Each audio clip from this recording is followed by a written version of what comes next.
Dans le cadre des activités de promotion aux pratiques de bonne gouvernance d'entreprise, la structure des administrateurs l'INADSI a organisé son 9e webinaire autour du thème « Conservation et protection des parcs et réserves. Quelle approche RSE ?»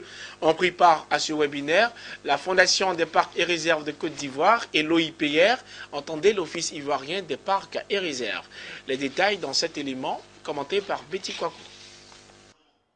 C'est un corpus des responsables qui a pris part à ce webinaire sur le thème « Conservation et protection des parcs et réserves.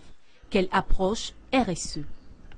Ont pris part à la rencontre des administrateurs des entreprises publiques et privées, membres de l'INADSI, les dirigeants de la Fondation des parcs et réserves de Côte d'Ivoire et ceux de l'OIPR, entendez l'Office ivoirien des parcs et réserves, avec à sa tête son directeur général, le colonel-major Tondo Sama Adama.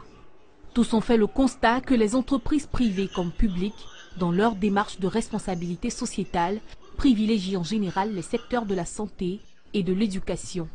Mais très rarement, l'environnement, encore moins la conservation des parcs et réserves. Il s'agit aujourd'hui de changer la donne. Alors nous avons constaté qu'effectivement, quelques entreprises ont des politiques RSE, mais qui sont beaucoup plus orientées vers d'autres secteurs autres que la conservation.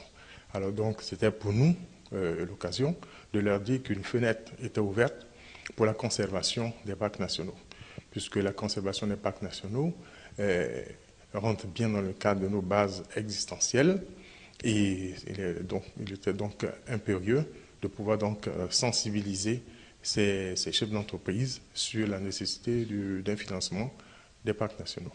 En incitant les chefs d'entreprise à investir dans la conservation, c'est aussi une manière d'assurer la durabilité de leurs affaires.